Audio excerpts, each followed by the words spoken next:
I'd known Mac for pretty much forever, since elementary school at least. I was startled at the little shiver that chased over my skin at the sound of his gruff words in my ear. "It is," I murmured in reply.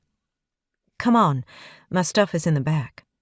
Mac kept his arm around my waist, basically clearing a path for us until we reached the door where I pointed.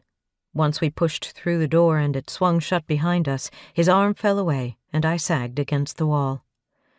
Wow, it went from kind of busy to a little nuts while I was playing. I'd hugged my guitar to my chest while we walked through the crowd, so I lowered it now, holding it loosely in one hand. Mac gave me a long look. "Good to see you, Ash."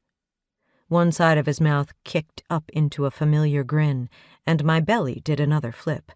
I wondered just what in the world was going on with this reaction to Mac.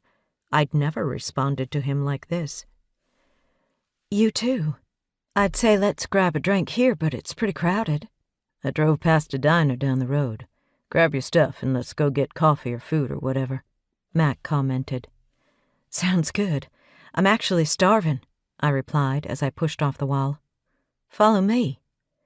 Mac and I had grown up in Stolen Hearts Valley, North Carolina, and he was one of my brother's best friends. Awareness prickled down my spine as he followed me down the hallway.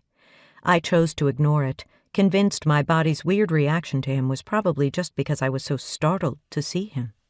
Stepping into the room where the bar owner had told me I could leave my stuff, I grabbed my purse and my bag before I looked up at him.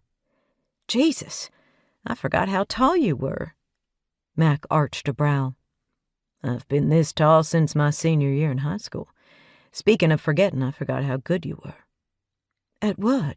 I countered as I looked at the envelope sitting on top of my purse.